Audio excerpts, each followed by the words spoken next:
My journey into technology is not a typical one.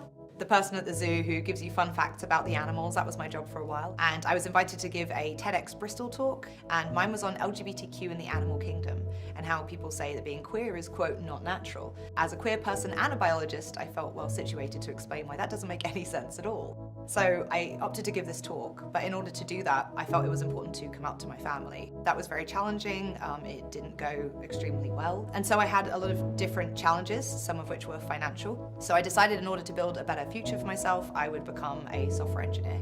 I didn't have any previous experience, but I taught myself to code using YouTube and other online resources. So I became a professional developer, and then reflecting on my experience as a queer person, I decided to use those skills to build this project to give back to my community.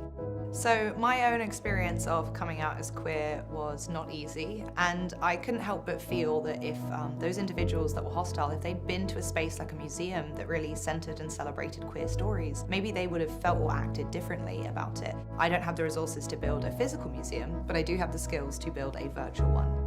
I'm a VR developer professionally, as well as an AR augmented reality developer. VR especially really gives this ability to build anything from nothing. I always say it's the closest thing to magic that I've ever experienced. You can build an entire world from your imagination.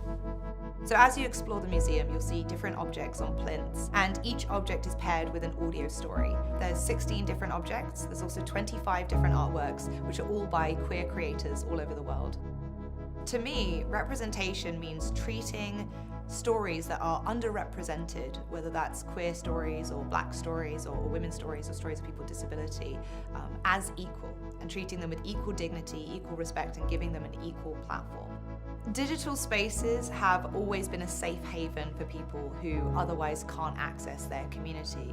From a young age, even with dial-up internet, I would jump on the internet and find online video games where I could connect with people. As a queer person in a household where it wasn't safe to come out, that was really the only way I could safely connect with other LGBT people and be honest about my own identity.